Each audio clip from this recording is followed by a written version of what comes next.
acara kesayangan kita semua, Party History. Sekarang ini kita udah masuk ke volume ke-11. Jadi tahun kedua Sintas dan kita sudah masuk ke pertemuan 11. Pertemuan ke-11. Nah, pada Party History kali ini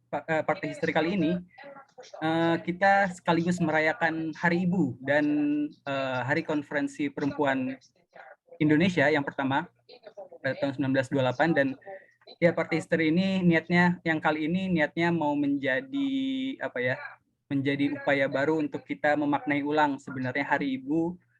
Kalau kita menggunakan pendekatan sejarah tuh bisa dimaknai seperti apa gitu. Nah, pada Party History yang sekarang judulnya Tris Sunito Heiligers, Feminisme dan Dekolonialisasi Indonesia, dan kita mengundang seorang sejarawan sekaligus staf pengajar di UGM yang baru saja menyelesaikan sidang di Universitas Leiden,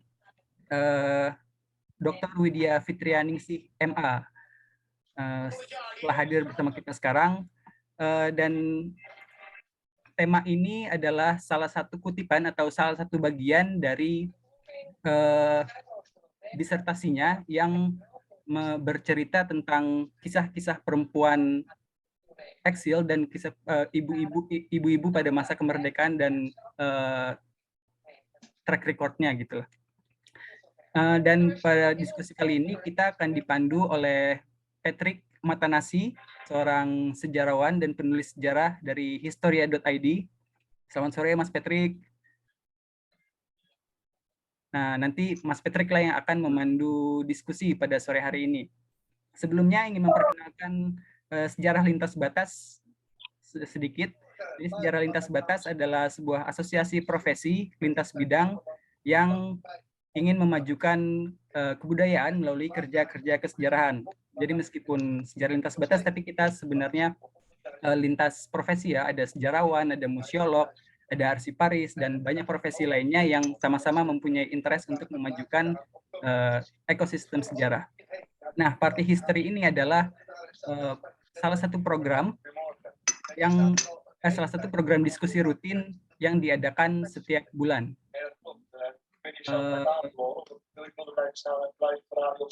Mungkin untuk mempersingkat waktu, selanjutnya saya akan menyerahkan spot kepada Patrick Matanasi untuk memandu acara. Silakan Mas Patrick.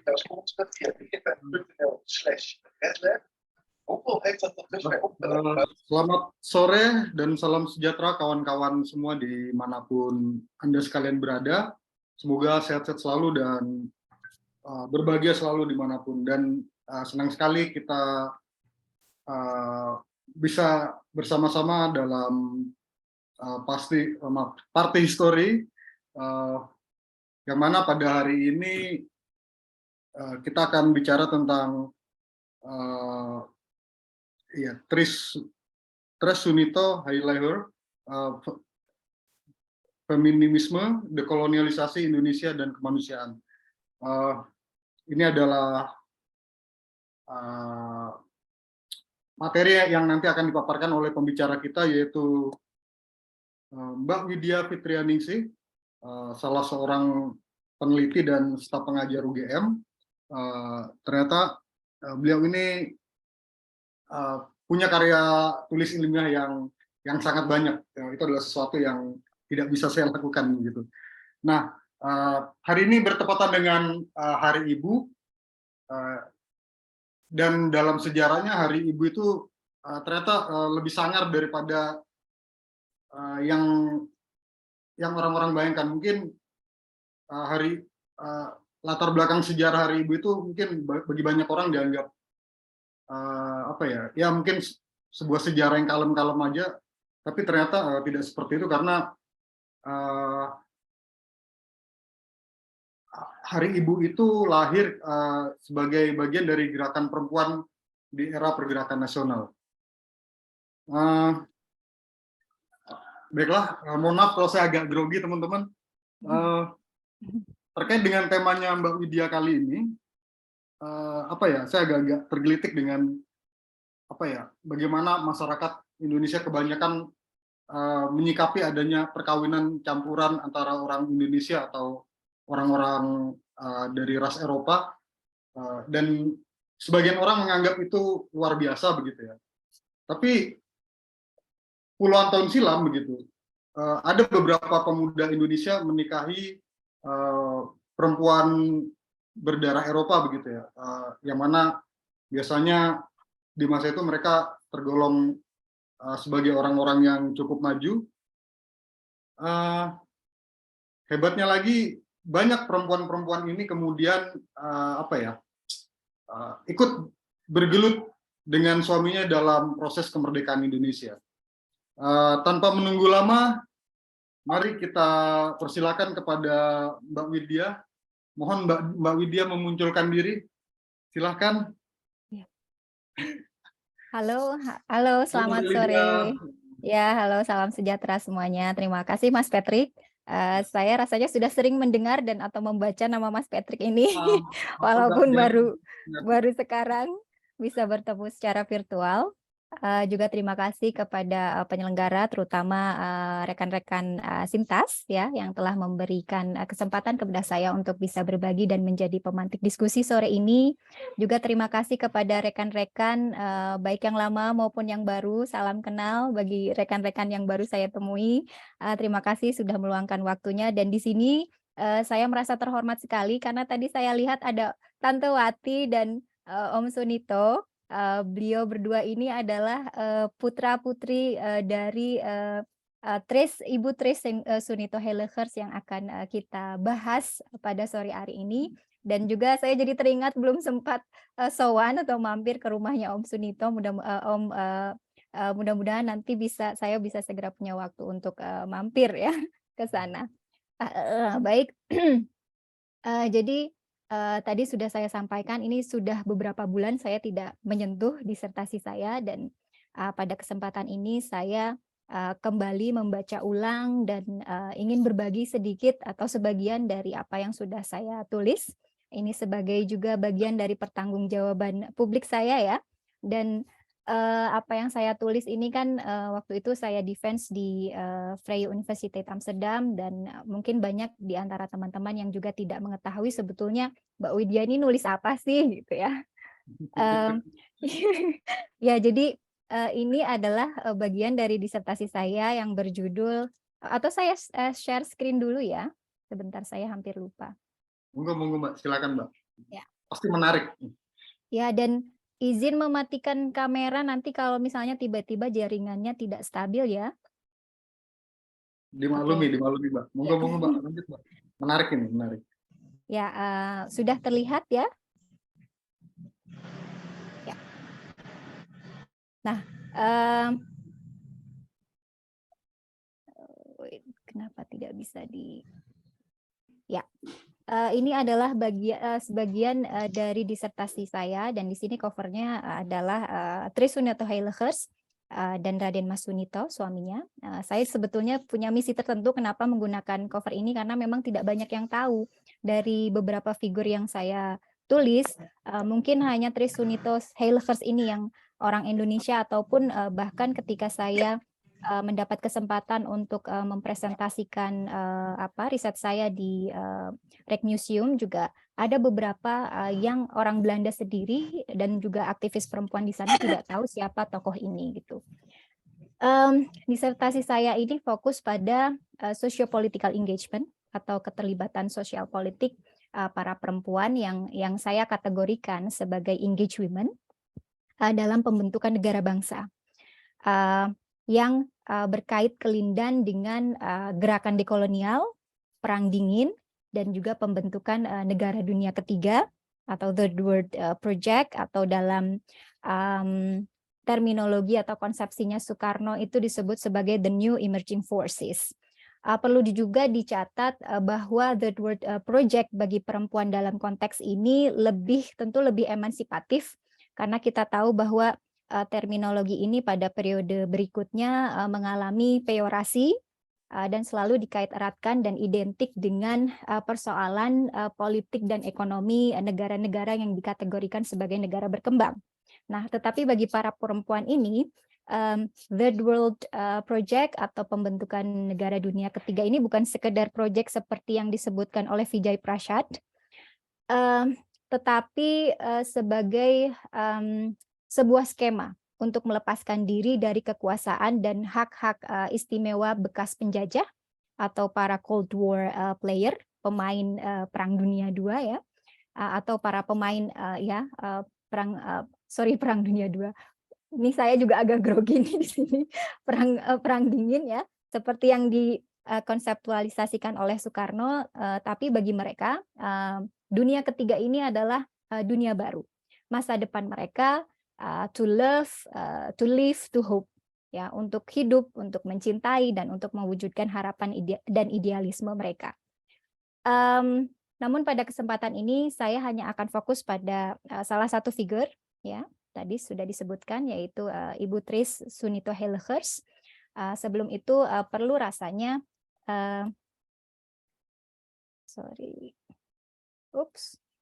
saya menjelaskan terminologi feminisme dan dekolonialisasi Indonesia yang saya gunakan dalam subjudul presentasi sore hari ini.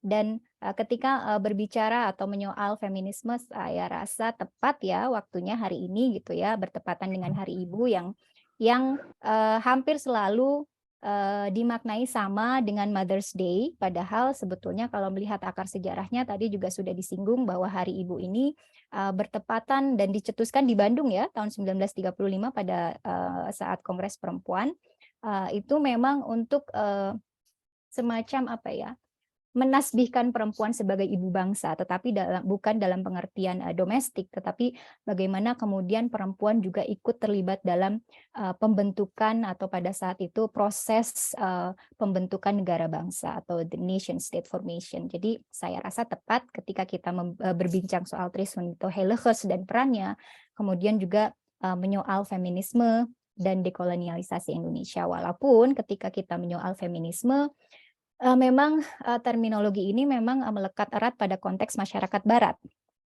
Dan dengan berbagai gelombangnya ya, gelombang 1, gelombang 2, dan gelombang 3, dan seterusnya, dan juga berbagai variannya, tetapi dan para aktivis perempuan Indonesia sendiri memang pada saat itu, pada masa awal pergerakan perempuan dan sampai pada masa awal kemerdekaan, tidak pernah menyebut diri mereka sebagai feminis.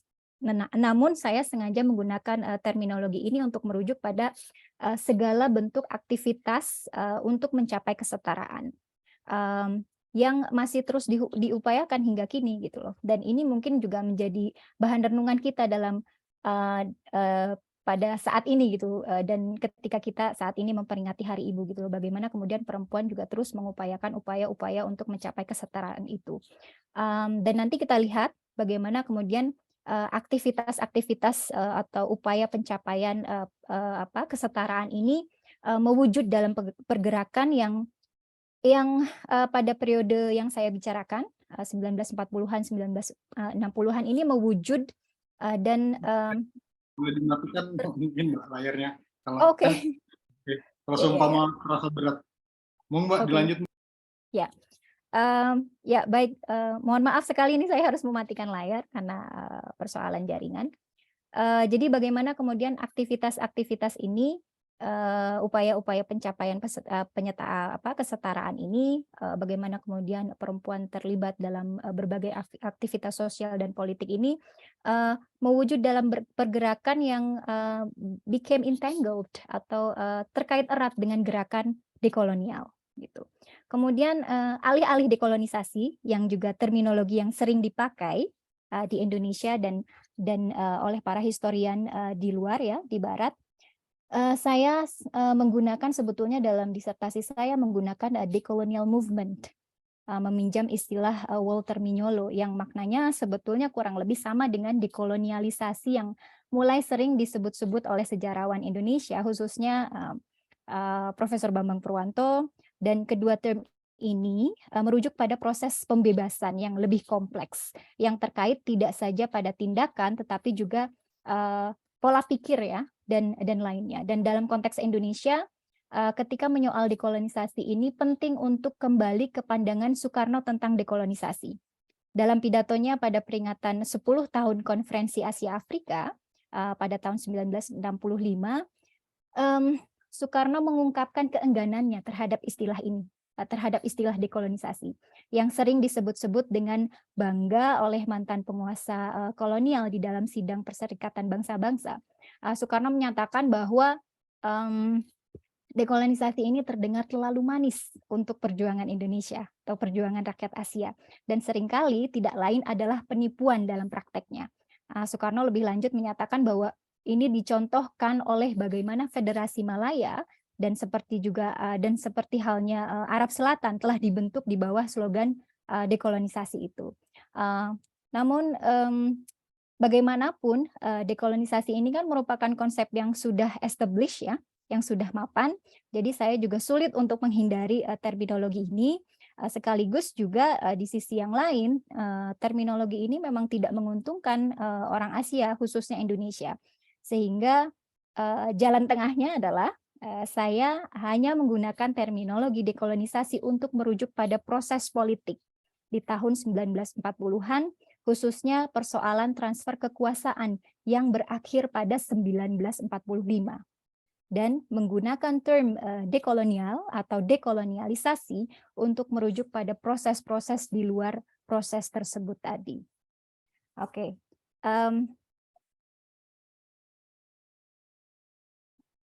Ya. Nah, kemudian mengapa Trace Sunito Hellegers? Nah, ini Trace kan tadi sudah saya sebutkan adalah salah satu figures, salah satu tokoh yang kemudian saya fokuskan dalam disertasi saya. Ada 5 tokoh dan salah satunya adalah Trace Sunito Hellegers. Dan mengapa Trace? Karena pertama Trace masuk dalam kriteria apa yang saya sebut sebagai engaged women. Ini tentu sangat subjektif, tetapi saya berharap bahwa konsep engaged women ini menjadi konsep payung yang mampu mungkin bukan hanya perempuan-perempuan ini saja dan termasuk Trace, tetapi sebetulnya ada banyak pilihan lain yang kemudian bisa dieksplor setelah ini gitu loh, baik oleh saya ataupun mungkin nanti penerus atau peneliti lainnya yang mau meneruskan riset saya ini. Nah, kenapa Trace? Karena pertama Trace masuk dalam kriteria apa yang saya sebut sebagai engaged women. Engaged women dalam konteks ini pertama merujuk pada tadi socio-political engagement atau keterlibatan sosial politik dalam pembentukan negara bangsa. Kemudian kedua mengacu pada pernikahan Trace Hellegers dengan Raden Mas Sunito, seorang aktivis terkemuka dalam gerakan nasionalis Indonesia di Belanda, yang kemudian dideportasi dari Belanda pada tahun 1953. Nah, pernikahan mereka ini bisa didefinisikan sebagai pernikahan revolusioner, karena atau pernikahan yang mencerminkan pilihan sadar dalam konteks hubungan kekuasaan pasca kolonial. Dalam hal gender, kemudian warna kulit, agama, dan kelas, dan dalam kasus Trace, pernikahannya dengan Sunito ini berlabuh pada pilihan untuk berangkat ke Indonesia.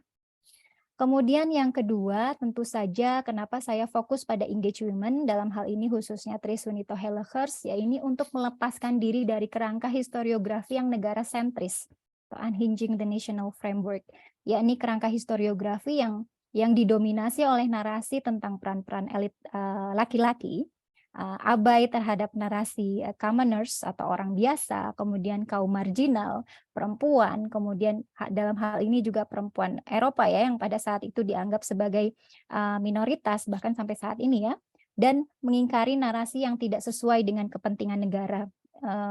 Ini juga nanti berkaitan dengan peran-peran Trace yang memang tidak diinginkan oleh negara saat itu. Kemudian yang ketiga, fokus pada engaged women, khususnya Trace, juga mampu menyediakan atau memberikan catatan kronologis untuk menghubungkan 3 narasi, yaitu proses dekolonial Indonesia, kemudian atau gerakan dekolonial Indonesia, Perang Dingin, dan dunia ketiga yang Oke, bisa saya lanjutkan? Ya, jadi 3 narasi ini yang seringkali diperlakukan atau ditulis sebagai narasi terpisah, jadi sendiri-sendiri gitu loh. Jadi ada sejarah tentang dekolonisasi atau dekolonialisasi ya, kemudian ada sejarah Perang Dingin dan ada sejarah tentang dunia ketiga. Padahal ketiganya itu terjadi pada periode yang kurang lebih bersamaan dan terus-menerus berlanjut dan saling berkaitan. Jadi saya mencoba melalui kisah hidup para perempuan engaged women ini untuk menghubungkan tiga narasi tersebut. Kemudian tentu saja berkontribusi pada sejarah perempuan Indonesia dan atau sejarah perempuan internasional atau transnasional, yang implikasinya ini tentu menggugat ya atau men-challenge pandangan umum tentang gerakan perempuan internasional pada periode 1950-an yang dianggap sebagai periode yang inaktif, tidak ada pergerakan, dan pada periode tersebut di beberapa buku tentang sejarah pergerakan internasional, sejarah perempuan internasional, itu para perempuan dianggap bersikap apatis terhadap perubahan politik, atau Deborah Stienstra dan Leila Roots, bukunya yang menjadi buku Babon ya, menjadi buku rujukan dan cukup terkenal. Periode-periode tersebut itu disebut sebagai periode minimal karena mereka memang tidak melihat konteks pergerakan perempuan yang ada di Asia, terutama misalnya di Indonesia, dan juga ketika kita misalnya melihat Korea Utara dan Vietnam dan lainnya. Kemudian yang terakhir, dari kehidupan para engaged women ini, terutama Tris, kita juga belajar bahwa personal and political liberation are inextricable. Jadi pembebasan pribadi dan politik itu tidak dapat terpisahkan, terjadi secara bersamaan. Begitu juga dengan pilihan-pilihan pribadi dan juga event-event politik yang saling mempengaruhi. Oke, kemudian ya. Ini mungkin masih ada typo. Saya mencoba untuk membuat life works of Tris Sunito Hellegers, jadi semacam biographical sketch-nya Tris Sunito. Ini untuk menjawab siapa sih sebetulnya Tris Sunito Hellegers ini, karena tadi seperti yang saya katakan di awal bahwa ternyata memang tidak banyak ketika saya melakukan survei kecil-kecilan dan juga kemudian mempresentasikan pilot project saya, ketika saya menyebutkan beberapa nama seperti misalnya Molly Bondan, Carmel Budiarjo, duo Francisca, mereka hampir semuanya tahu, tetapi ketika saya menyebutkan nama ini, Tris Sunito Hellegers, mereka beberapa di antara mereka tidak mengenal siapa Tris Sunito Hellegers ini. Nah, Tris Hellegers ini adalah perempuan di Belanda. Nanti mohon jika ada kesalahan karena di sini ada putra-putrinya juga mungkin bisa mengkoreksi. Lahir di Zwolle, salah satu kota yang ada di Belanda, 18 Oktober 1915. Tris ini adalah putri dari pasangan Frans Josef Hellegers dan Matilda Adriana van der Seyp. Mudah-mudahan pronunciation ininya betul ya. Tris ini tumbuh dalam periode ketika bisa dilihat ya, lahir 1915, maka Tris ini tumbuh pada periode sekitar 20-an, 30-an ya, menjadi dewasa ya. Tris kecil menjadi dewasa ini tumbuh pada periode-periode itu, ketika perempuan dalam masyarakat barat mulai menentang peran gender yang dipaksakan kepada mereka, mengambil kendali atas kekuasaan dan penampilan mereka yang ditunjukkan misalnya dengan munculnya flappers. Kalau misalnya para peminat sejarah atau sejarawan yang fokus pada periode tersebut pasti tahu apa itu flappers. Jadi sekelompok perempuan yang berambut pendek, kemudian menggunakan rok pendek, mulai mengendarai kendaraan ya, mendengarkan musik jazz misalnya, dan mereka kehadiran mereka ini mendefinisikan ulang bukan hanya gagasan soal kecantikan dan penampilan ya atau appearance, tetapi juga soal peran gender. Nah, sepertinya jiwa zaman ini yang mempengaruhi progresivisme Tris Hellegers. Nah, hal itu juga bisa dilihat dari penampilan Tris dalam beberapa foto Tris yang dapat saya temukan, yang dapat saya lacak. Dari usia yang sangat belia hingga dewasa, Tris ini hampir selalu berambut pendek, ya. Perpaduan antara shingle hair dan Eton Corp. Nanti mungkin bisa di Google apa itu Eton Corp atau shingle, tapi yang pasti selalu berambut pendek. Nah, pertanyaannya kemudian, kapan sih Tris mulai tertarik dengan gerakan anti kolonial, khususnya dengan isu-isu Indonesia, dan apa peran Tris dalam proses dekolonisasi dan dekolonialisasi tersebut? Tentu saya tidak bisa menyebutkan semua aktivitasnya, tetapi saya hanya akan menggarisbawahi beberapa aktivitas yang memang saya anggap penting, karena memang forum ini saya rasa tidak cukup untuk menyebutkan semua aktivitasnya. Tetapi kurang lebih Tris ini mulai tertarik dengan isu Indonesia dan gerakan anti kolonial saat belajar hukum tentang Hindia Belanda ya, Indisrecht di Universitas Leiden. Ia kemudian semakin dekat dengan mahasiswa Indonesia yang dibesarkan di Universitas Leiden ini. Di antaranya juga dan Leiden ini juga menjadi tempat di mana dia bertemu dengan calon suaminya, Raden Mas Sunito. Ia kemudian terlibat dalam beberapa kegiatan organisasi, bisa dilihat dari foto-foto yang dikoleksi oleh Special Collection Leiden. Cukup dekat dengan beberapa anggota Rukun Pelajar Indonesia, kemudian juga Perhimpunan Indonesia atau organisasi mahasiswa Indonesia di Belanda yang memperjuangkan kemerdekaan bangsa Indonesia dari negara Belanda yang mungkin semua di sini tahu dulu bernama Indische Vereniging yang didirikan pada 1908. Nah, pada masa pendudukan Nazi di Belanda, Tris pada waktu itu juga sudah bertunangan ya dengan Sunito, juga ikut melakukan pekerjaan yang cukup berbahaya, yaitu menjadi kurir, seperti halnya para aktivis atau mahasiswi Indonesia lainnya, seperti Tuti Sujana Diwirja, kemudian Evi Putirai, dan Sutiasmi Suyono. Dan dalam kurun waktu tersebut ya, singkat cerita, pada 15 Februari 1945, Tris kemudian menikah dengan Sunito. Nah, saat itu Sunito itu adalah pimpinan Perhimpunan Indonesia yang memindahkan kantor pusatnya dari Leiden ke Amsterdam setelah Universitas Leiden pada tahun 1942 itu ditutup. Kemudian tahun 47 ya, Tris sebetulnya sebelum tahun 47 ya, Tris bekerja sebagai pengacara, dan pada tahun yang sama Sunito diangkat oleh Departemen Luar Negeri Republik Indonesia sebagai anggota dewan yang mewakili pemerintah Indonesia di negeri Belanda. Namun pemerintah Belanda yang khawatir kehilangan kendali atas Indonesia menolak untuk mengakui status diplomatik Sunito ini, dan juga menolak mengakui proklamasi kemerdekaan Indonesia 17 Agustus 45. Menyoal Raden Mas Sunito ini memang saya rasa perlu ditulis aktivitas beliau atau biografi beliau itu tersendiri gitu. Ada biografi tersendiri yang menulis tentang aktivisme beliau. Sependek pengetahuan saya hanya ada satu artikel yang ditulis oleh Yok Morin tentang Sunito. Jadi dan masih banyak arsipnya sebetulnya yang belum dimanfaatkan atau belum digunakan ya.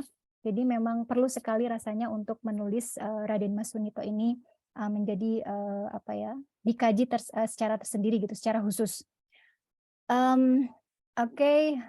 Kemudian Tris Sunito pada saat itu tahun 48 ya, sekitar 48-47 bergabung dengan Nederlandse Vrouwenbeweging atau Gerakan Wanita Belanda atau disingkat dengan NVB, bersama dengan Annie Avering dan Rilips Odinot. Keduanya adalah bagian dari pimpinan NVB dan anggota Partai Komunis Belanda atau CPN. Mereka memimpin gerakan perempuan Belanda melawan agresi militer Belanda atau polisional aksi polisi ya, sebagaimana orang Belanda biasa menyebutnya, tetapi tentu saja kita menyebutnya sebagai agresi militer. Dan pada tahun 1949 Tris termasuk NVB ya, dan beberapa anggota NVB ini mengumpulkan tanda tangan dan mengirim banyak sekali kartu pos, surat dan telegram ke Dewan Keamanan Perserikatan Bangsa-Bangsa dan Kementerian Perang di Den Haag. Ini ada contohnya di ISG, ada beberapa, maksudnya beberapa telegram tersebut untuk memprotes terhadap perekrutan dan pengiriman pasukan pemuda atau para pemuda, dan orang-orang Belanda ke Indonesia dan menuntut diakhirinya agresi militer Belanda. Nah, kemudian ini karena saya hanya menyebutkan beberapa aktivitas yang menurut saya esensial. Pada 1951, TRIS juga terlibat dalam gerakan solidaritas. TRIS juga terlibat dalam gerakan solidaritas perjuangan perempuan untuk kemerdekaan nasional, termasuk Komisi Perempuan Internasional ke Korea Utara, yang dibentuk oleh Women International Democratic Federation atau organisasi para aktivis perempuan di Indonesia menyebutnya saat itu sebagai Gerakan Wanita Demokrat Sedunia, kalau nggak salah ya, GWDS, yang terbentuk di Paris pada 1945, di mana TRIS terpilih untuk mewakili NVB atau Nederlandse Vrouwenbeweging atau Pergerakan Perempuan Belanda, dan ditunjuk menjadi sekretaris komisi tersebut. Ya. Nah, komisi ini terdiri dari 17 negara di Eropa, Eropa, kemudian Amerika, Afrika, dan Asia, dan hampir semua delegasi memiliki latar belakang pekerjaan perlawanan baik selama pendudukan, kemudian penjajahan, dan aktivitas-aktivitas anti kolonial dan anti imperialisme. Kemudian juga hampir sebagian besar dari mereka adalah sosialis dan juga komunis, ya, terutama yang dari Soviet, juga terlibat dalam beberapa aktivisme perdamaian. Nah, hal ini juga yang mendasari dipilihnya TRIS sebagai sekretaris komisi dan menjadi perwakilan di Belanda. Selain tentunya dulu ada Annie Avering dan juga Philips Odinot yang juga memiliki Annie Avering terutama memiliki hubungan yang cukup dekat dengan beberapa anggota Partai Komunis Indonesia masa kolonial, ya. Tetapi kemudian pada masa kemerdekaan hubungan tersebut terputus, dan memang kemudian TRIS yang lebih banyak memiliki hubungan dekat dengan para aktivis Indonesia, para nasionalis Indonesia yang ada di Belanda. Kemudian TRIS ini bisa dilihat di sini. TRIS ini kemudian pada saat menjadi sekretaris komisi dan kemudian juga berangkat ke Korea Utara khususnya, TRIS menulis laporan yang berjudul We Accuse, ya, dalam bahasa Belanda, We Beschuldigen, kemudian diterjemahkan dalam bahasa Inggris, We Accuse, sebuah laporan investigasi tentang penghancuran sistematis dan pembantaian warga sipil, terutama wanita dan anak-anak yang dilakukan oleh pasukan Amerika Serikat dan Syngman Rhee. Jadi ada sebagian juga pasukan dari Korea Selatan, ya, Amerika Serikat dan Korea Selatan, yang tentu saja ini bertentangan dengan Konvensi Den Haag dan Jenewa. Laporan ini kemudian diakhiri dengan surat terbuka kepada Majelis Umum dan Dewan Keamanan PBB menuntut penghentian pengeboman di Korea dan juga penyelesaian damai sesuai prinsip penentuan nasib sendiri bagi rakyat Korea tanpa campur tangan pihak asing atau pasukan asing. Nah, ketika saya membaca dokumen NVB dan keterlibatan TRIS dan juga beberapa aktivis perempuan lainnya, aktivis Belanda lainnya, aktivis perempuan Belanda lainnya tentang komisi ini membawa saya pada penemuan bahwa pada tahun yang sama, 1951, dan juga terutama 1953, ya, pada saat itu Gerwis, Gerakan Wanita Indonesia Sedar, atau yang kemudian menjadi Gerwani pada 1954, juga mengirim komisi ke Mukden dan Korea setelah kunjungan mereka ke Praha dan Moskow. Mereka melakukan perjalanan ke provinsi di Cina Timur Laut, Mukden atau Shenyang saat ini, ya, Shenyang sepertinya, dan Antung atau Dandong, sebelum akhirnya mencapai Sinuiju, Korea Utara. Memang di laporan tersebut tidak ada informasi lebih lanjut tentang komisi tersebut, tetapi kemungkinan komisi perdamaian yang datang ke zona konflik tersebut, ya, komisi Indonesia ini, atau mereka sebut sebagai komisi perdamaian, Ini memang berperan sebagai pengamat seperti yang dipraktekkan oleh banyak aktivis perdamaian perempuan lainnya setelah Perang Dunia Kedua, setelah Perang Dunia Pertama. Kemudian pada saat yang sama, majalah wanita Indonesia, Wanita, ya, misalnya secara eksklusif juga menerbitkan foto ini, foto Tris sebelum dia berangkat ke Korea. Dan ini memang tidak jelas dan ini hanya satu-satunya yang bisa saya dapatkan. Ini adalah foto sebelum Tris berangkat ke Korea, dan di situ juga terdapat laporan singkat tentang perannya di Komisi Women International Democratic Federation atau Perempuan Indonesia pada saat itu menyebutnya sebagai GWDS atau Gerakan Wanita Demokrat Sedunia.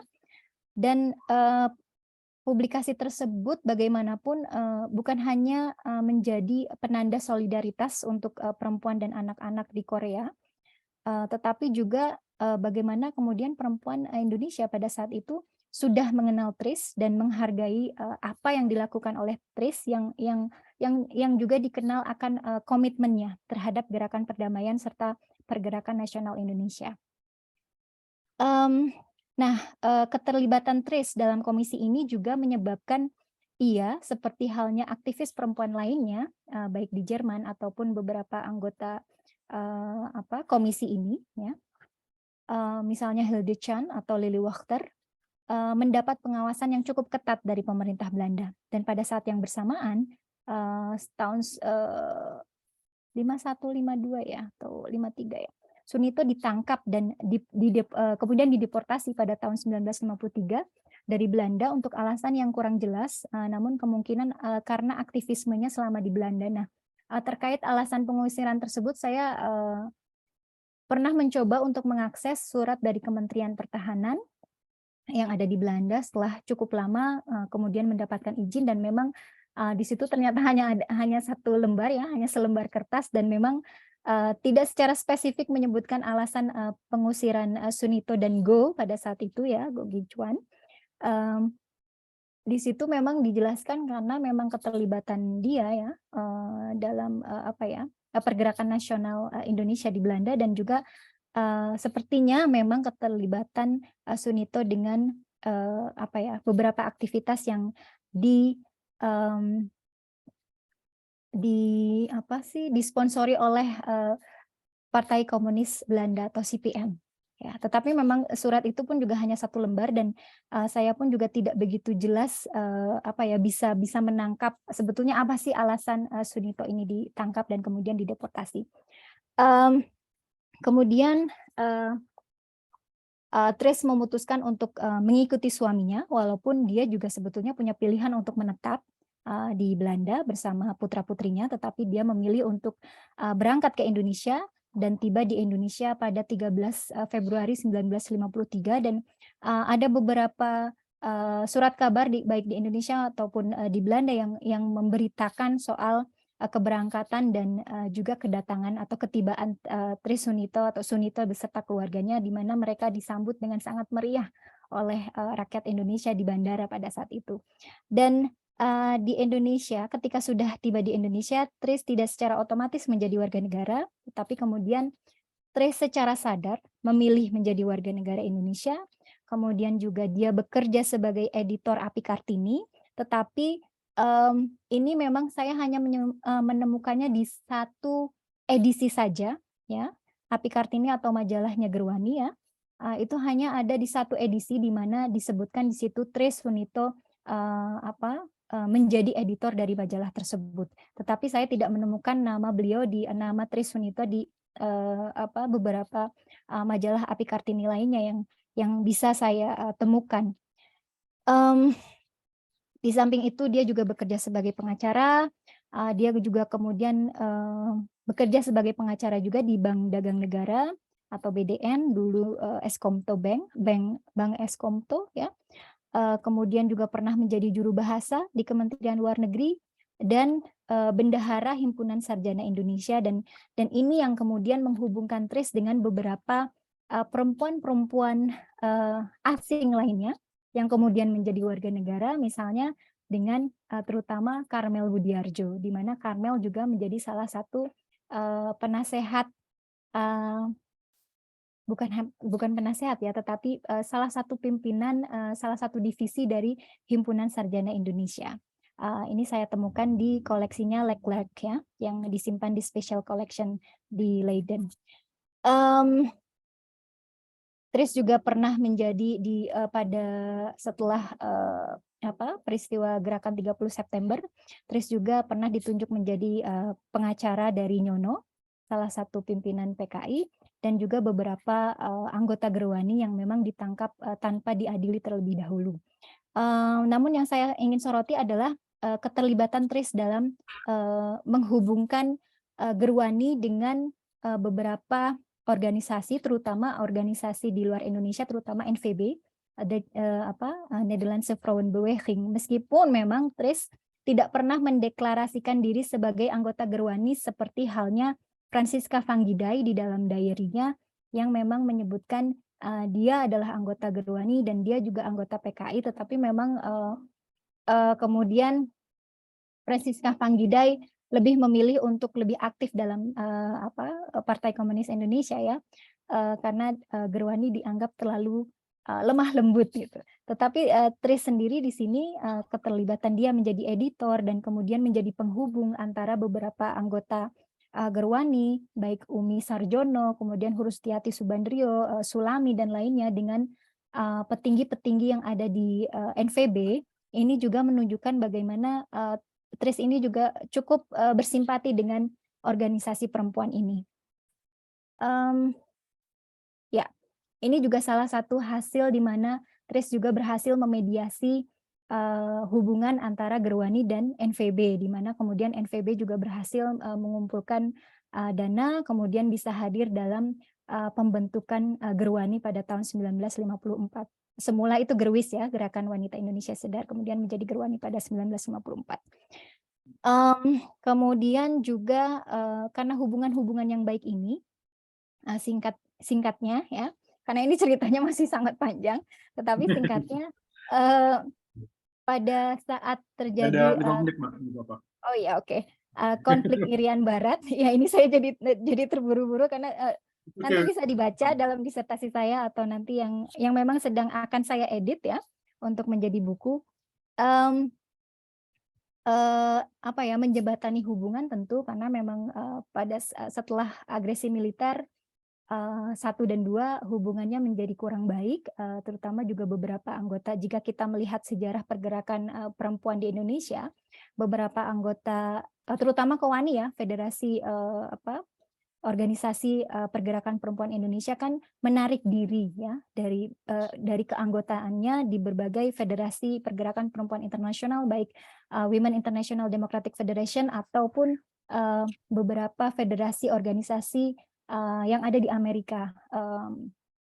Apa ya namanya saya lupa, tetapi ada 2 kubu memang pada saat itu, dan Tris ini juga berhasil menjembatani hubungan-hubungan itu, dan ketika ini terbukti ketika konflik Irian Barat,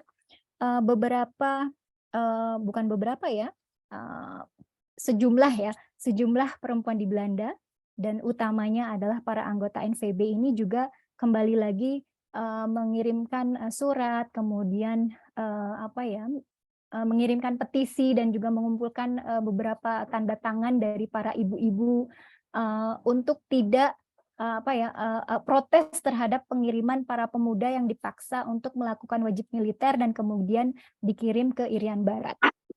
Salah satu contohnya. Ya, waktunya masih ada ini sebuah.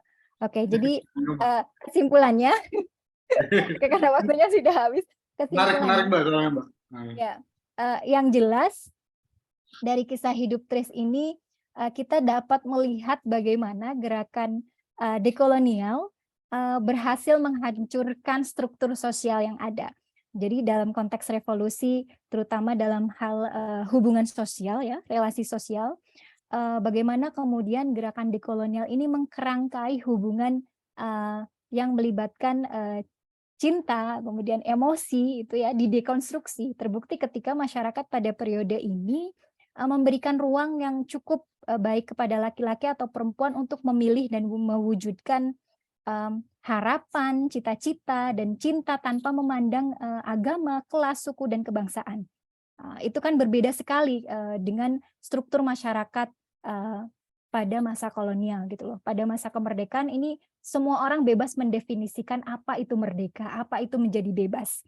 Kemudian dalam hal cinta khususnya, karena memang dalam disertasi saya juga sedikit membahas tentang elemen of emotion, dalam hal ini love, cinta khususnya.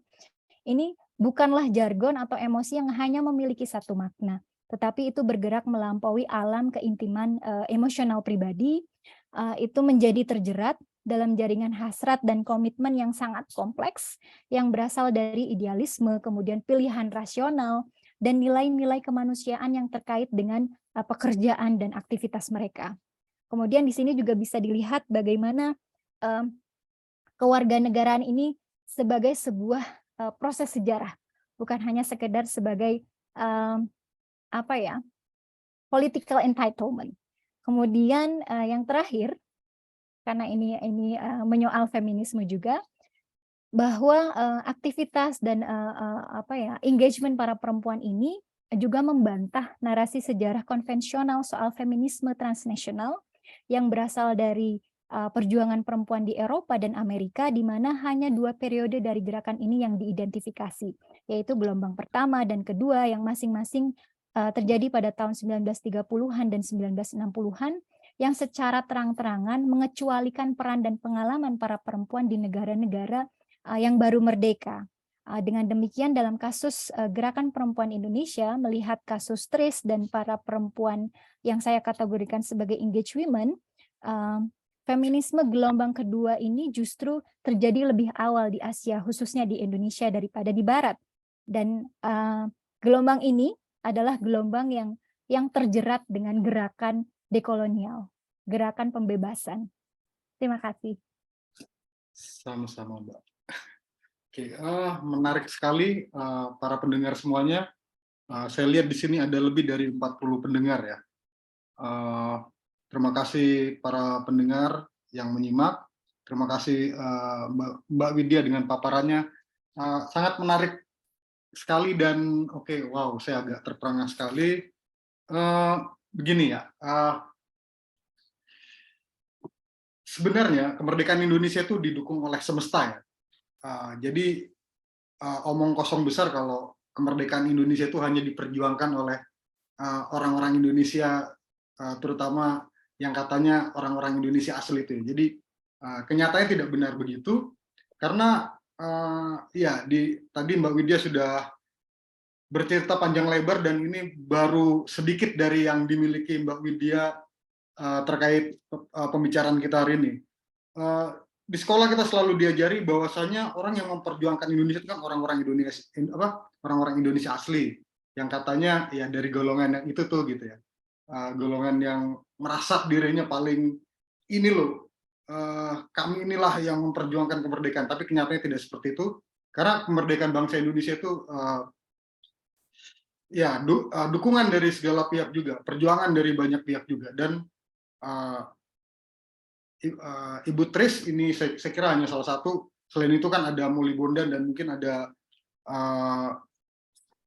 banyak lagi perempuan yang kebetulan menjadi pasangan dari orang-orang Indonesia yang kemudian juga ikut mendukung perjuangan kemerdekaan Indonesia. Ya semoga mata kita semua terbuka bahwasanya semesta mendukung kemerdekaan Indonesia ya. Baiklah nih. Di sini kebetulan ada keluarga dari Ibu Trisunito. Dengan senang hati, jika ingin berkomentar, kami akan mendengarkannya dengan senang. Mungkin silahkan kepada siapapun yang berasal dari keluarga Ibu Trisunito ini.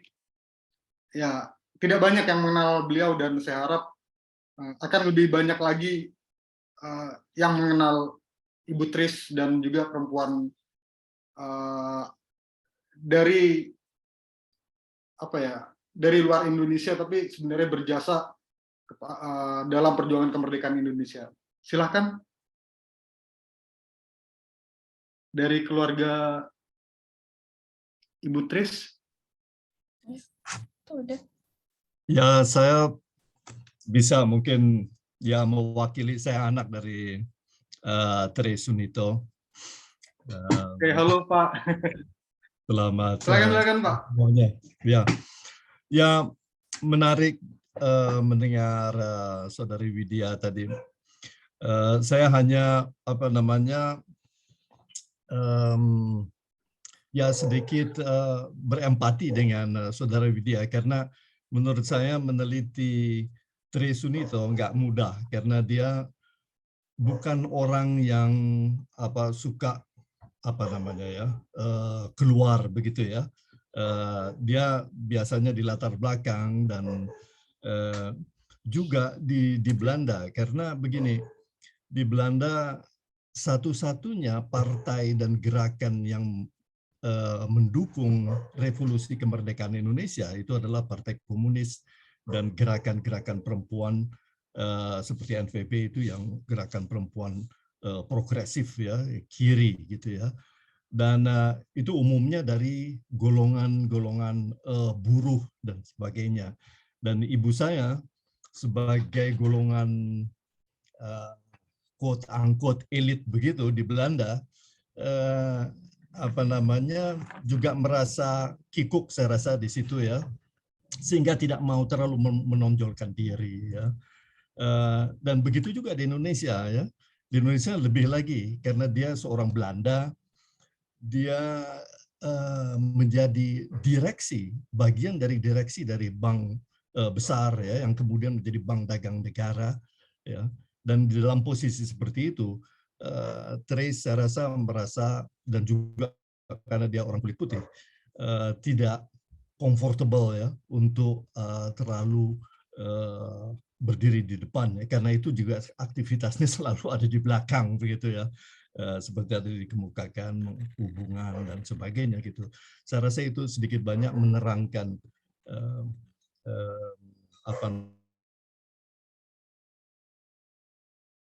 posisi Trace di Belanda yang aktif membela gerakan untuk menentang perang Belanda di Indonesia ya. Jadi agresi militer Belanda setelah Indonesia memerdekakan dirinya ya setelah tahun 45. Aktivitas itu penting sekali karena dia mempengaruhi opini warga biasa Belanda ya.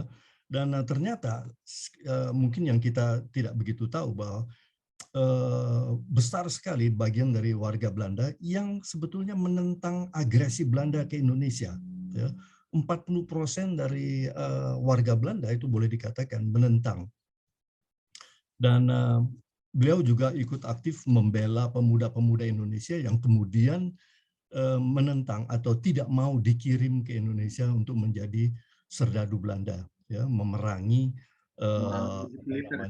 gerakan kemerdekaan Indonesia ya. Dan ada beberapa buku yang muncul mengenai pemuda-pemuda yang tidak mau dikirim. Dan menariknya adalah kalau di bidang politik, gerakan kemerdekaan Indonesia itu hanya didukung oleh, boleh dikatakan oleh Partai Komunis dan gerakan-gerakan seperti gerakan buruh dan gerakan perempuan progresif begitu. Di lain pihak, tetapi kalau kita bicara mengenai orang-orang yang menentang pergi ke Indonesia untuk menjadi serdadu Belanda, itu luas sekali.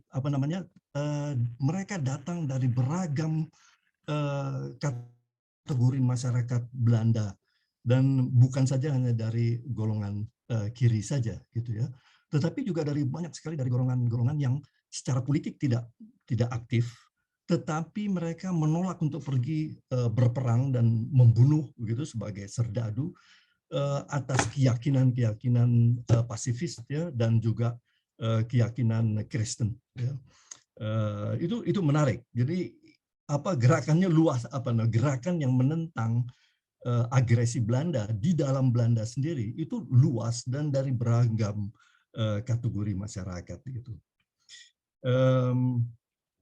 Ya, mungkin itu sedikit banyak yang saya bisa kemukakan saat ini ya, mungkin nanti ada lagi. Terima kasih banyak. Terima kasih Widya. Terima kasih Pak Sunito. Sangat menarik sekali ya. Lagian ada satu hal. Silakan. Ayah saya tidak pernah merasa dirinya Raden Mas ya. Papa namanya di rumah itu tidak pernah ada RM di depannya ya. Hanya sederhana saja Sunito gitu kira-kira. Terima kasih. Oke, terima kasih. Jadi yang saya bisa tangkap Pak Sunito ini adalah manusia Indonesia jenis baru gitu, yang menanggalkan keraden masannya itu. Oke, dan sangat menarik sekali. Indonesia pernah ditolong Partai Komunis Belanda, lalu saat ini komunis menjadi sesuatu yang haram di Indonesia. Oke, terima kasih Pak. Nah, berikutnya bagi Anda-Anda yang ingin bertanya, mungkin saya persilakan dulu kepada Mas Eki Robi untuk bertanya. Silakan. Terima kasih Mas Patrick Matanasi.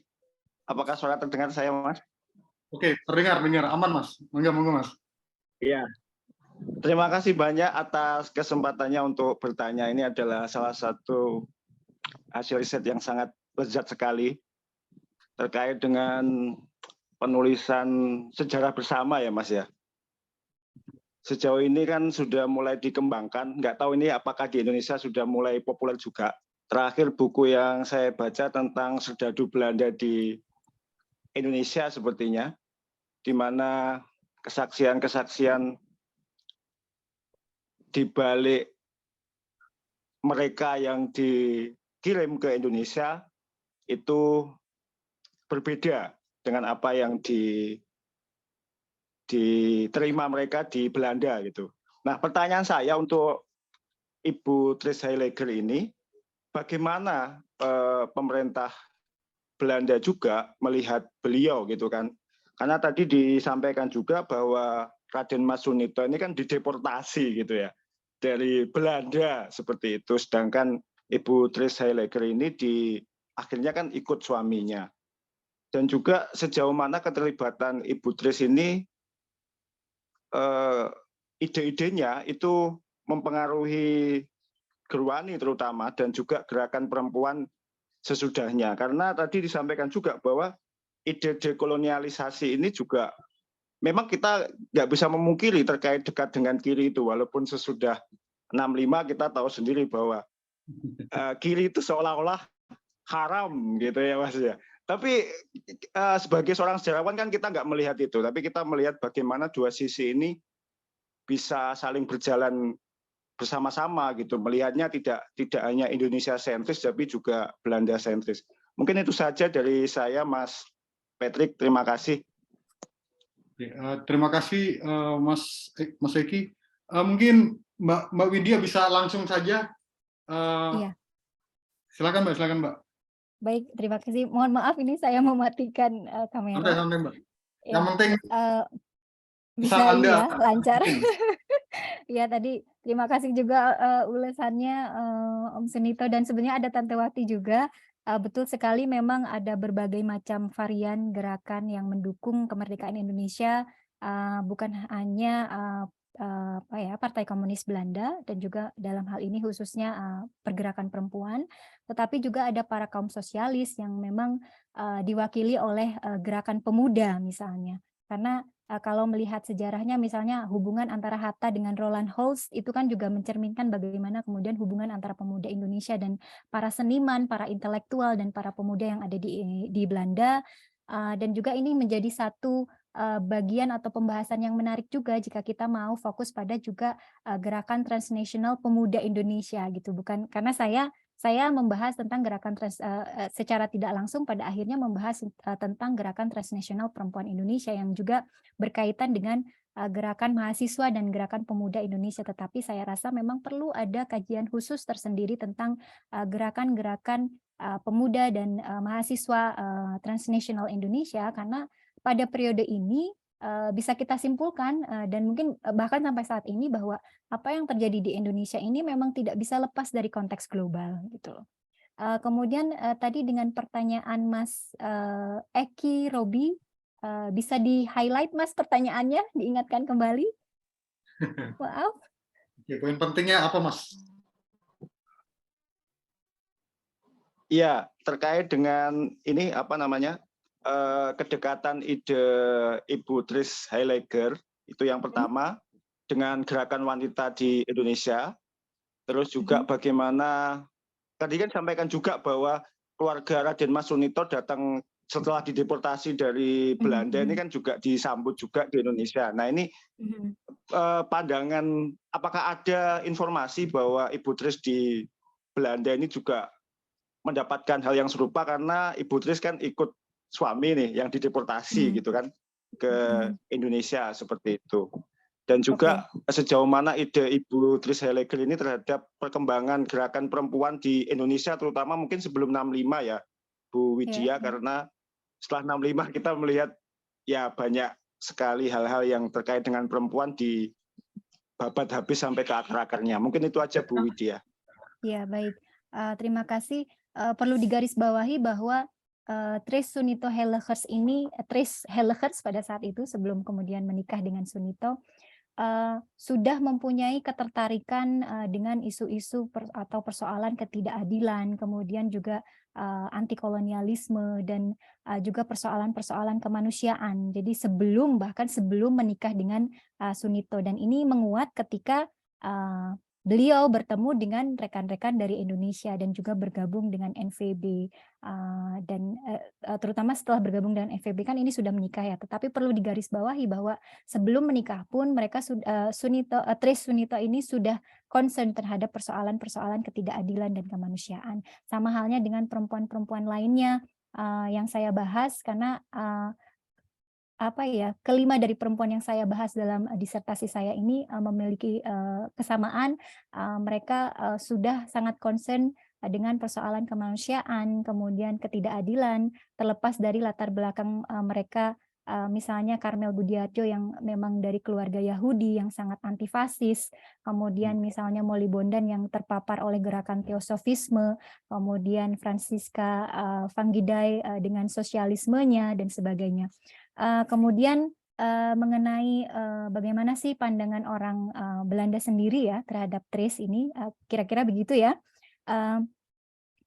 Tentu tadi sudah disebutkan memang setelah 1951 dan juga karena statusnya bagaimanapun juga ya, statusnya sebagai istri Sunito ini yang saya baca dan bisa saya pahami dari apa yang kemudian arsip-arsip yang saya baca dan surat kabar yang saya baca, memang Tris ini juga mendapat sedikit pengawasan dan memang menjadi cenderung tidak bebas pada saat itu, terlepas dari kepribadian Ibu Tris yang tadi sudah disampaikan, memang tidak tidak terlalu ingin menonjolkan diri gitu. Tetapi memang ada semacam pengawasan terhadap, bukan hanya terhadap Tris, tetapi terhadap NVB secara keseluruhan pada saat itu. Karena memang seperti halnya Gerwani, NVB juga dianggap sebagai bagian dari Communist Party of the Netherlands, jadi Partai Komunis Belanda.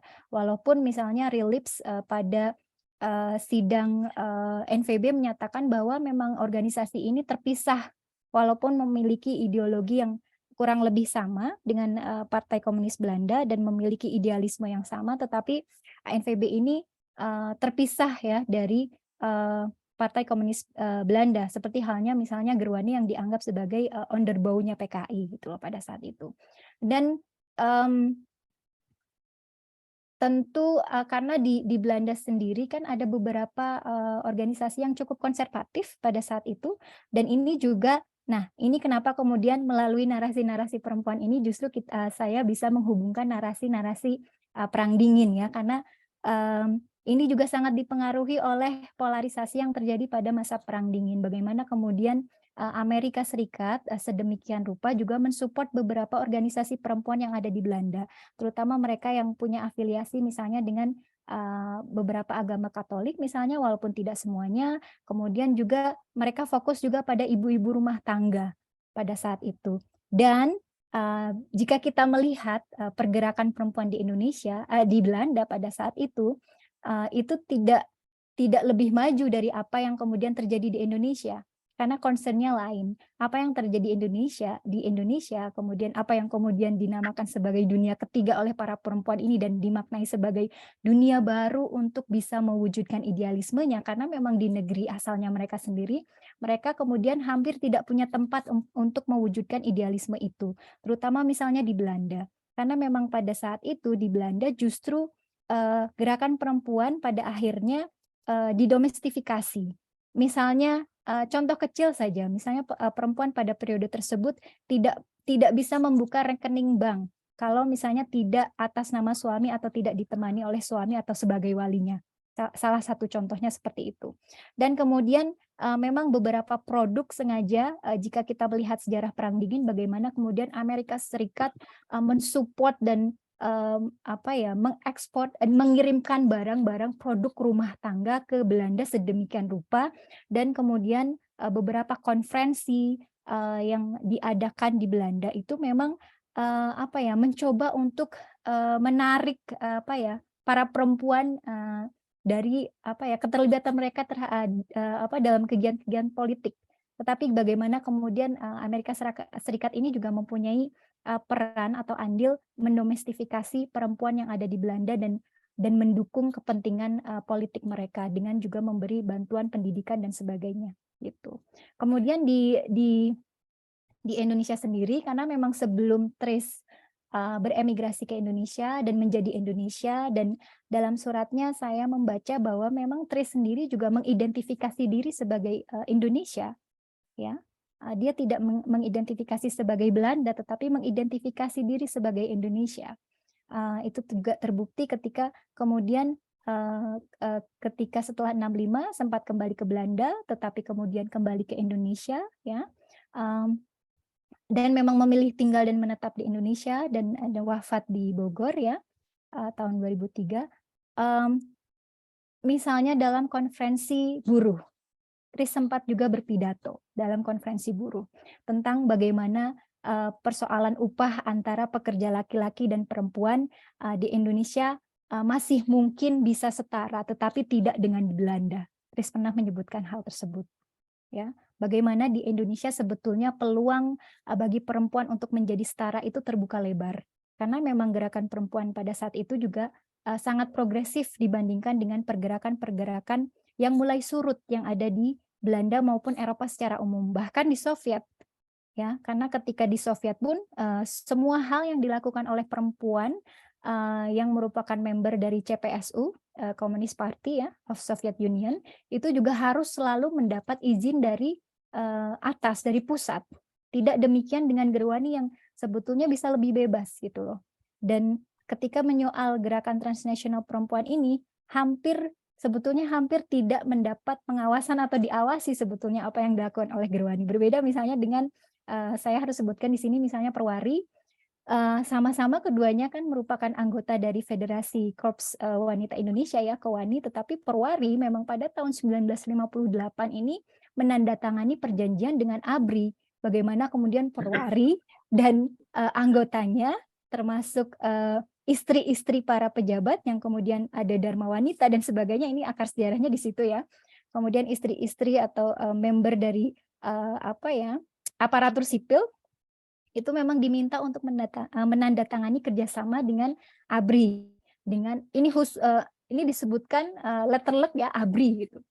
Berbeda dengan Gerwani. Dan Perwani pun bukan berarti kemudian Perwani juga tidak punya idealisme yang sama, ya. Ada beberapa di antara mereka, pimpinan mereka yang cukup progresif sebetulnya juga ide-idenya hampir sama dengan ide-ide Gerwani yang juga ide-ide yang juga sama dengan apa yang diperjuangkan oleh Tris, ya.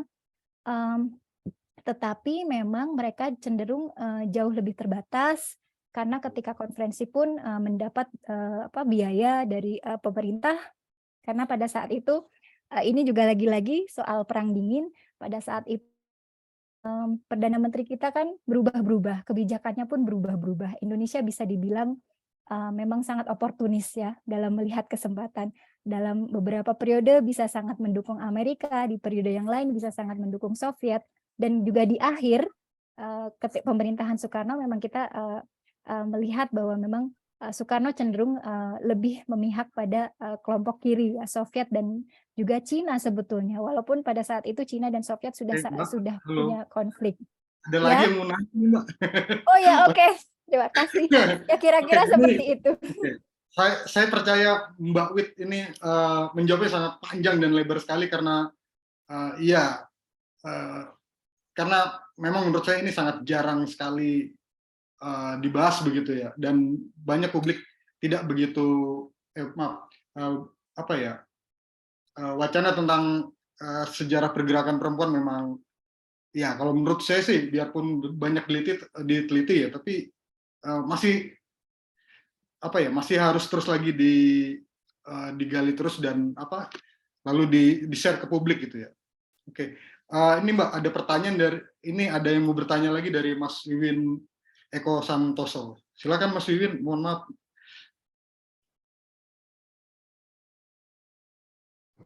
Belum Mas Wiwin, langsung saja. Oh iya, terima kasih Mas Patrick. Assalamualaikum warahmatullahi wabarakatuh. Bapak-bapak, ibu-ibu, mohon izin saya ingin bertanya atau berdiskusi. Mantap sekali apa yang dipaparkan oleh Mbak Widya, luar biasa bagi saya, dan ini termasuk yang menghibur ya, terutama ketika ada tadi pernyataan Mbak Widya, ada narasi yang terpisah antara perang dingin, dekolonisasi, dunia ketiga, termasuk feminisme. Sekarang Mbak Widya mencoba disatukan. Wah, keren itu ya. Pertanyaannya, kalau bisa saya borong 3, itu kalau mampu, kalau enggak ya sudah 1 aja. Pertama, bagaimana Mbak mendapatkan sosok Tris dan Sunito ini, itu prosesnya bagaimana? Ketemunya kapan? Apa pas di S1, S2, atau pas menjelang apa ini? Nah, ini menarik ini. Itu 1. Kedua, dapur ini ya. Seandainya Sunito mau ditawarkan ditulis ulang secara ulang tersendiri Sunito, daya tariknya apa dibanding kalau menulis Tris kan yang ada unsur feminismenya itu, atau juga terpisah? Ya, yang menariknya apa kalau mau dituliskan laki-laki lagi jadinya? Itu yang kedua. Yang ketiga adalah tadi sebenarnya sudah dijawab. Saya ingin bertanya yang persoalan posisinya ini, nasionalismenya ada nggak pada seorang Tris itu? Karena kalau meminjam Benny Anderson, ada nasionalisme kolonial, ada nasionalisme anti kolonial kalau itu bisa dipakai. Nah, posisi Tris ini nasionalismenya apa? Ternyata tadi dijawab dia lebih condong ke Indonesia untuk hal tertentu, atau malah masuk internasionalisme. Bagaimana ini Mbak menjelaskan posisinya itu? Jadi bingung nih, mau nasionalisme apa ini yang perlu? Atau memang konsep itu nggak perlu kita pakai karena sudah bicara internasionalisme. Nah, istilah-istilah itu. Saya kira itu sudah 3. Terima kasih, selamat Mbak Tia dan Mas Patrick, terima kasih, dan keluarga yang terkait dengan Sunito atau Raden Mas, terima kasih. Assalamualaikum warahmatullahi wabarakatuh. Ya, silakan ditanggapi Mbak. Baik, terima kasih. Ini Mas Wiwin adalah kakak senior saya ya, kakak angkatan saya di Departemen Sejarah UGM. Terima kasih Mas Wiwin. Ya, ini betul bertanya rahasia dapur bagaimana kemudian saya bertemu dengan sosok Tris Sunito. Ini sebetulnya berawal dari riset saya ketika saya kuliah di Leiden dulu, sebelum saya PhD. Jadi pada saat itu saya juga fokus pada Roland Holst dan juga Annie Avering. Nah, dari arsip-arsip Annie Avering ini, jadi salah satu tokoh juga pemimpin NVB dan juga Partai Komunis Belanda. Dari Annie Avering ini kemudian saya bukan tidak sengaja, karena memang saya sengaja membaca arsip tersebut. Kemudian saya menemukan nama Tris Sunito Hellegers. Kemudian saya curiga kok ada Sunitonya, ini siapa gitu ya. Kemudian saya akhirnya mencoba mencari beberapa arsip yang berkaitan dengan Tris Sunito Hellegers ini, dan pada saat itu memang arsipnya belum terbuka dan sepertinya memang masih diolah. Itu adalah arsip-arsip Job Morin. Nah, kemudian karena memang saya juga pada saat itu sudah membaca arsipnya Wertheim, kemudian arsipnya Job Morin, kemudian beberapa koleksi di Atria juga, Dan di Atria sendiri memang tidak banyak tentang Trisunito Hellegers, tetapi juga ada beberapa arsip pribadi yang menyebutkan nama beliau, tetapi tidak khusus tentang arsip tentang Trisunito ini. Nah, dari sini kemudian karena memang awalnya saya kan fokus pada perempuan Tionghoa yang ada di Belanda. Terus juga bertemu dengan Om Go dan sebagainya, dan ya akhirnya ketemulah dengan dengan sosok Ibu Trisunito ini, sampai akhirnya kemudian dipertemukan dengan Tante Wati dan ngobrol dengan Om Yos Wibisono dan sebagainya. Begitu. Itu awal mulainya. Jadi memang riset-riset saya memang senang sekali melakukan wawancara ya, oral history dan sebagainya, karena memang ini bukan hanya saja menambah pengetahuan, tetapi secara tidak langsung menambah persaudaraan. Jadi saya banyak kenal orang di Belanda, di Inggris, kemudian di Amerika, itu karena memang riset-riset saya ini gitu. Saya bertemu dengan orang-orang baru gitu ya, yang kemudian membantu saya untuk bahkan bukan hanya mempertemukan saya dengan orang-orang yang mampu membantu saya, tetapi juga mempertemukan boleh saya dimatiin dengan Mbak kalau arsip-arsip. maaf kamera. Kalau kameranya maaf, kalau jaringan terganggu boleh. Ya, riset-riset ini mempertemukan saya dengan orang-orang baru, bukan hanya juga sumber-sumber baru, tetapi juga orang-orang baru yang kemudian ya menjadi saudara dan keluarga bagi saya. Gitu. Kemudian apa menariknya kalau misalnya Sunito ini juga ditulis ya secara khusus gitu. Menurut saya menarik karena memang Sunito adalah tokoh pada periode transisi. Pada periode transisi kekuasaan. Dan betul sekali tadi seperti yang disebutkan oleh Mas Patrick, beliau adalah sosok manusia baru ya, jika kita misalnya mungkin mengingat judul penelitiannya Mbak Roma ya tentang manusia baru. Nah, Sunito ini juga sosok manusia baru yang salah satunya yaitu menanggalkan identitas beliau, keelitan beliau, keningratan beliau sebagai seorang Jawa. Karena ketika kita melihat bagaimana kemudian beliau juga menjadi salah satu tokoh yang juga terlibat dalam melawan fasisme ya, kalau kita misalnya melihat konteks yang lebih luas. Jadi ini menjadi menarik bagi saya untuk melihat kiprah beliau, kemudian bagaimana kemudian beliau juga terlibat dalam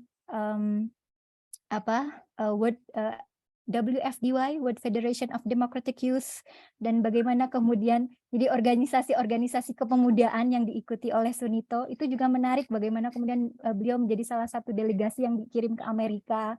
Kemudian apa saja sih yang dibahas dalam konvensi tersebut, yang dimana Sunito juga hadir gitu loh. Itu menjadi menarik, jadi melihat konteks yang lebih luas, bukan hanya peran Sunito juga peran Sunito tentu dalam konteks ini adalah peran Sunito dalam revolusi Indonesia, dalam kemerdekaan Indonesia, dalam gerakan dekolonialisasi yang kemudian membawa Sunito pada konteks yang lebih luas gitu loh. Dan juga peran-peran Sunito ketika dia sudah kembali ke Indonesia. Memang saya tidak punya kesempatan untuk lebih banyak membahas tentang peran-peran para suami ini ya, karena memang sangat terbatas sekali. Mungkin nanti bisa saya lanjutkan di tulisan atau di riset saya berikutnya juga soal putra-putri para sosok atau para figur perempuan ini, bagaimana kemudian generasi ini memaknai aktivisme para orang tua mereka, itu kan juga menjadi menarik ya, bagaimana kemudian mereka, karena beberapa saya tahu misalnya Putri Karmel pun, almarhumah Karmel ya, the late of Karmel pun juga tidak ingin berbicara karena memang masih ada trauma, tetapi generasi yang lain sudah sangat sangat senang dan bahkan bangga dengan keterlibatan orang tua mereka pada gerakan-gerakan ini gitu loh. Kemudian soal nasionalisme, internasionalisme ini tentu hubungannya nanti dengan komunisme ya, tetapi dalam konteks disertasi saya memang saya ingin melihat peran dalam pembentukan nation building, bukan a nation state formation gitu. Tentu melihat sisi nasionalismenya juga, karena jika dilihat dari apa yang ditinggalkan oleh Tris dan juga terima kasih juga untuk keluarga yang juga dengan sadar betul meninggalkan jejak Tris ini dan kemudian menyimpannya di repositori di IISG ya, International Institute of Social Geschiedenisch. Karena jika tidak, saya juga tidak bisa menulis tentang Ibu Tris ini. Tentu nasionalismenya di sini yang juga saya lihat bagaimana Tris ini sangat Indonesia sekali. Bukan hanya Tris ya, perempuan yang kemudian saya kategorikan sebagai engaged women ini mengidentifikasi diri mereka sebagai Indonesia walaupun di akhir atau pada pasca 1965 ya, mereka dialienasi, mereka dianggap asing dan dalam beberapa kasus keasingan mereka justru memang menyelamatkan mereka gitu loh. Kemudian mereka dieksilkan. Beberapa yang memang asli Indonesia, kalau bisa dikatakan asli Indonesia, walaupun kita sebenarnya tidak boleh lagi menggunakan terminologi itu, memang dieksilkan. Tetapi bagi beberapa perempuan Eropa ini, alienasi ini juga dalam beberapa hal menyelamatkan, walaupun beberapa di antara mereka sebetulnya sangat ingin kembali ke Indonesia gitu. Dan dalam konteks ini, Tris berhasil kembali ke Indonesia dan menjadi Indonesia seutuhnya. Gitu. Terima kasih Mbak, sepakat sekali ya. Sebenarnya Indonesia asli itu tidak ada gitu ya. Aku sangat percaya sekali itu, cuman ya orang-orang di luar sana gitu. Mohon maaf saya agak membela diri. Ya Indonesia itu adalah siapapun yang merasa Indonesia, seperti Ibu Tris gitu ya. Itu sih menurut saya gitu. Tapi di luar sana kan selalu ada orang yang suka bikin definisi sendiri tentang Indonesia gitu. Saya lebih Indonesia daripada kamu. Mereka kan suka seperti itu. Ya. Maaf Mbak. Betul. Ini ada lagi nih pertanyaan dari Mas Zidan. Mas Zidan, kami persilahkan nih bertanya nih. Halo Mas Zidan lorong waktu. Halo Mas Zidan, di mana dirimu? Oke, Mas Zidan katanya malu-malu. Ya katanya kesimpulannya Mbak Widya tentang feminisme gelombang kedua yang hadir di Asia itu ya cukup menarik menurut dia. Nah, dia punya pertanyaan gitu ya. Mengapa di Indonesia itu gerakan wanitanya mengalami kemunduran gitu? Ya mungkin kalau sepenangkapan saya kemungkinan sih yang mundurnya di masa-masa Orde Baru gitu ya. Ya ini hanya menurut saya gitu ya. Menurut saya.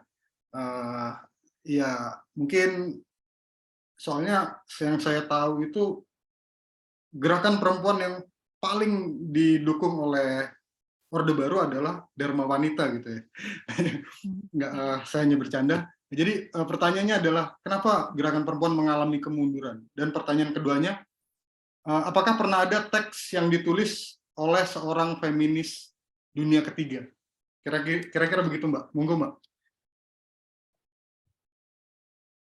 Baik, terima kasih. Sebetulnya kita tahu semua ya kenapa gerakan perempuan di Indonesia mengalami kemunduran gitu, terutama pada periode Orde Baru tadi juga sudah dibahas bagaimana kemudian perempuan mengalami domestifikasi dan sebagainya, dan ini mewujud dalam bentuk-bentuk Dharma Wanita dan PKK dan sebagainya. Itu juga bisa dibaca dalam bukunya Ibu Julia Suryakusuma ya tentang Ibuisme Negara dan sebagainya, sudah banyak sekali tulisan tentang itu. Dan apakah ada atau pernah ada teks yang ditulis oleh seorang feminis dunia ketiga? Sebenarnya banyak, ada misalnya Chandra Mohanty ya, yang juga menulis persoalan soal feminisme dunia ketiga ini, dan juga beberapa memang lebih banyak adalah para scholars dari India. Nah, scholars dari India ini juga, tapi kemudian pada akhirnya juga memang lagi-lagi kalau dari India memang saya lihat tidak mencoba untuk mengkontekstualisasikan tulisannya dalam konteks yang lebih luas gitu loh. Tetapi sebetulnya tulisan Chandra Mohanty ini juga sudah menjadi wakil dari apa yang ditanyakan oleh Mas Zidan tadi ya, mewakili apa yang ditanyakan menjawab pertanyaan Mas Zidan tadi. Selain itu memang banyak kemudian scholars India juga pada akhirnya ketika berbicara tentang perempuan, pada akhirnya kemudian terjebak pada diskusi-diskusi soal kelas dan ras seperti itu. Walaupun memang pendekatan-pendekatan interseksionalitas yang misalnya melibatkan ras, kelas, etnisitas dan sebagainya itu juga sudah mulai banyak, tetapi ketika saya lihat memang para scholars dari India ketika berbicara, atau ini mungkin ini sependek pengetahuan saya, mungkin ada teman-teman yang lain yang juga membaca soal itu, memang kemudian pada akhirnya terjebak pada diskusi-diskusi yang melulu soal ras, kemudian soal kelas, dan melupakan konteks bagaimana kemudian narasi-narasi yang tentang perempuan yang kemudian lebih emansipatif.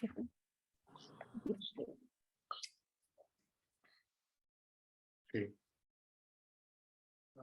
Baiklah, apakah ada pertanyaan lagi? Silahkan raise hand.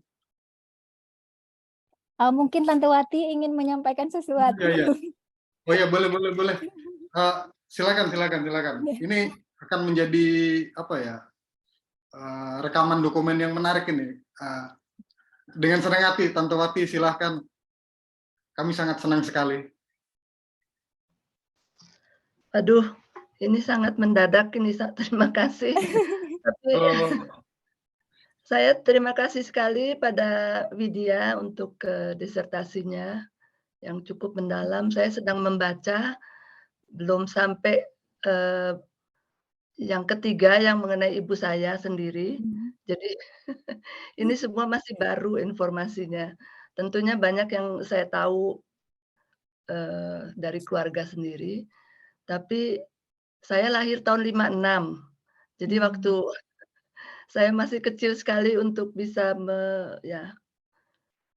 mengetahui apa saja yang terjadi.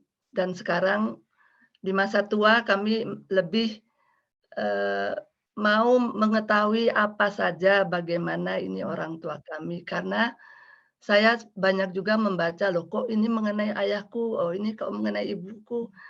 Jadi kita juga semakin tertarik untuk mengetahuinya.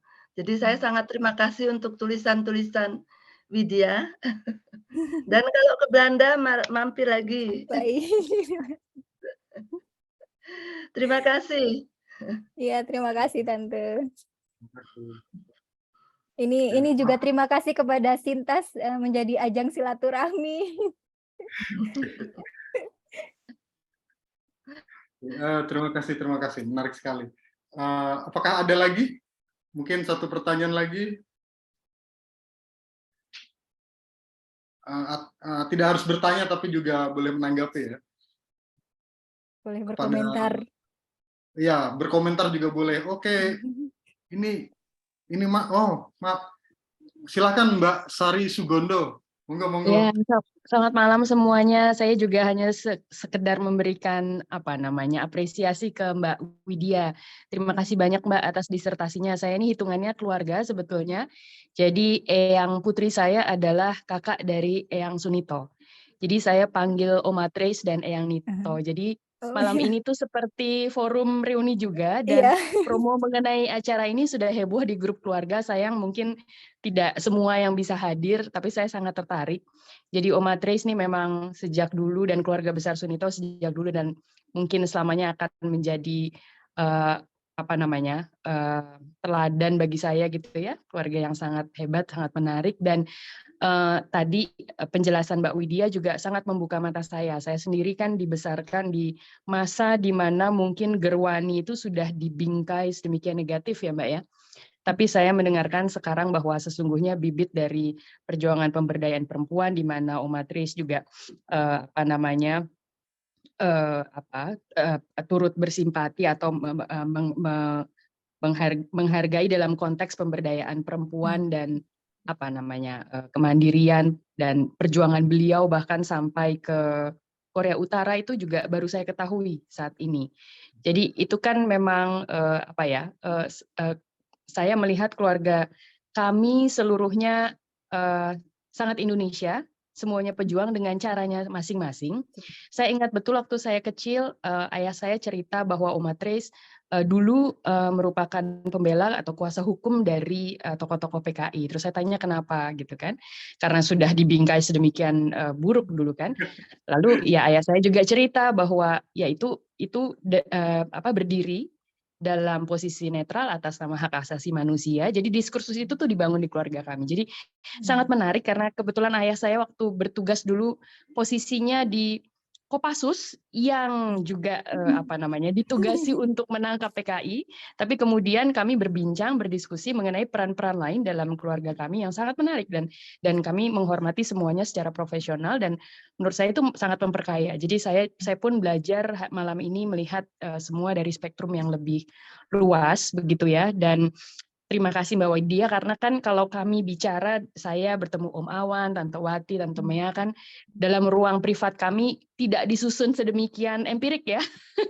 Hanya diceritakan mengenai eyang atau senior-senior atau sesepuh di keluarga kami seperti apa. Tapi malam ini sangat membuka mata, jadi terima kasih banyak. Ya. Itu aja Mbak, terima kasih. Terima kasih Mbak Sari. Oke, mungkin Mbak Widya ada yang ingin disampaikan sebelum acara kami tutup. Silakan Mbak. Ya, Aku sangat banyak sekali yang ingin iya, paparkan. terima kasih. Saya juga terbatas. sampai tidak bisa berkata-kata ini, karena memang betul sekali, memang forum ini menjadi juga ajang silaturahmi bagi saya, juga mempertemukan saya dengan orang-orang baru yang juga ternyata punya hubungan dengan research interest saya gitu loh. Tadi ada Mbak Sari, dan juga di sini ada Om Awan, ada Tante Wati yang juga telah banyak membantu penelitian saya ya, baik secara emosional maupun Tante Wati yang juga telah meluangkan waktu dan mengundang saya untuk datang ke rumahnya dan bercerita yang saya yakin pada saat itu memang tidak mudah gitu ya bagi Tante gitu, dan tetapi pada akhirnya kemudian Tris ini membuat percayalah bahwa keberadaan Tris ini membuat kami semua bangga gitu. Dan ternyata memang ada perempuan yang sedemikian rupa berangkat ke Indonesia membawa sekoper idealismenya, dan juga yang kemudian diwujudkan dalam berbagai aktivismenya gitu. Terima kasih banyak juga atas kesediaan keluarga yang ya dalam forum ini saya memanfaatkan kesempatan ini untuk juga berterima kasih kepada keluarga yang juga mau berbagi ya, mau terbuka dengan saya. Terima kasih banyak, dan mudah-mudahan apa yang saya sampaikan ini bisa bermanfaat, dan memang ini saya dalam rangka atau dalam proses menulis proposal dan juga mengedit buku. Sudah ada tawaran dari salah satu penerbit di Amsterdam, mudah-mudahan prosesnya bisa berjalan lancar, dan tentu saja masih harus diperbaiki sana sini, dan karena keterbatasan waktu dan juga aktivitas di kampus yang cukup padat, saya belum sempat kemudian mengedit dan merevisi dan juga menambah. Mungkin nanti jika saya bertemu dengan Om Awan, mungkin ceritanya juga akan menjadi lain lagi, bisa bertambah, dan juga saya juga butuh waktu untuk merenung sejenak, ini juga berpikir untuk merevisi konsep yang saya gunakan dan sebagainya.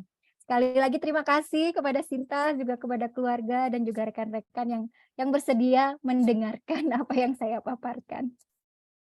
Oke, baiklah. Tris Sunito mewakili perempuan Belanda atau orang-orang lainnya yang sangat mendukung sekali kemerdekaan Indonesia.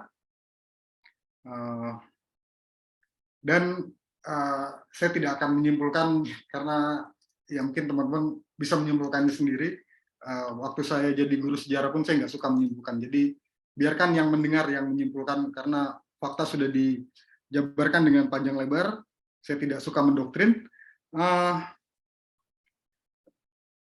Kita berharap setelah ini tidak hanya Dharma Wanita saja yang dikenal oleh publik gitu ya dalam sejarah perempuan Indonesia. Ingat, selain ada Laskar yang bernama Laswi, ada Gerwis, ada Gerwani, ada Tris Sunito juga ya. Saya kira masih banyak lagi bagian dari gerakan perempuan Indonesia yang masih belum dikaji dan ceritanya belum sampai ke kita begitu. Jadi mari kita berharap hasil risetnya Mbak Widya ini segera beredar dan kita semua bisa membacanya gitu ya, agar anak cucu kita tahu, oke, ini loh ada Tris Sunito, dan ini adalah gambaran dari pergerakan kemerdekaan Indonesia juga.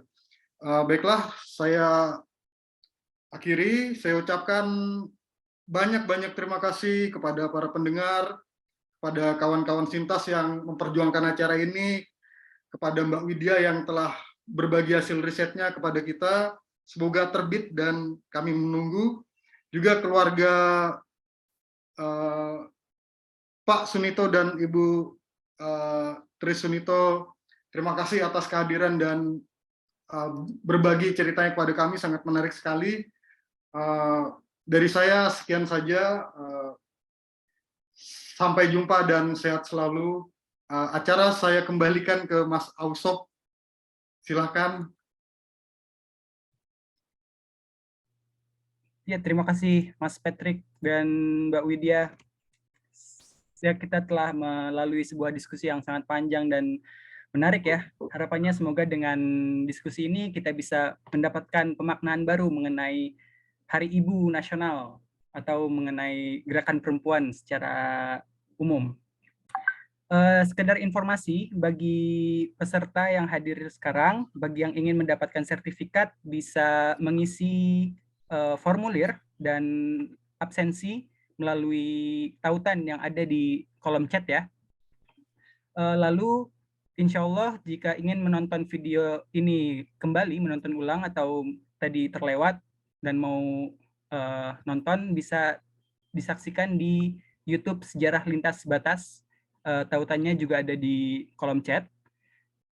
Mungkin untuk video ini akan naik sekitar besok atau 2 hari lagi.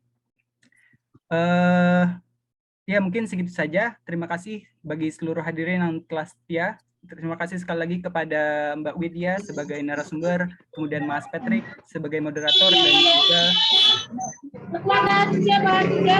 dan juga kepada keluarga Ibu Sunito yang telah hadir pada sore hari ini. Baik, saya akhiri pertemuan pada sore hari ini. Assalamualaikum warahmatullahi wabarakatuh. Waalaikumsalam warahmatullahi wabarakatuh. Terima kasih sudah pada hadir ya. Terima kasih semuanya. Terima kasih Mas Awan. Terima kasih semuanya. Terima kasih. Ya semuanya. Ada Terima kasih Bung Patrick. Ya, kapan-kapan aku ketip nih, Mbak. Ya. Mampir-mampir ke Bogor. Terus jalan. Oh iya, baik. Oke ya. Pak Sunito. Yang mau bergabung dengan Sintas, silakan bergabung. Oke, salam.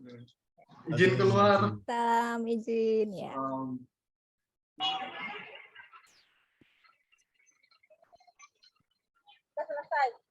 Baik, saya leave. Ya, Om Awan, sampai jumpa di Bogor. Mudah-mudahan saya bisa segera ke sana.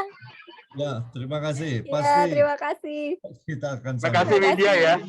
Ya, terima kasih Mas Andi. Terima kasih. Yuk.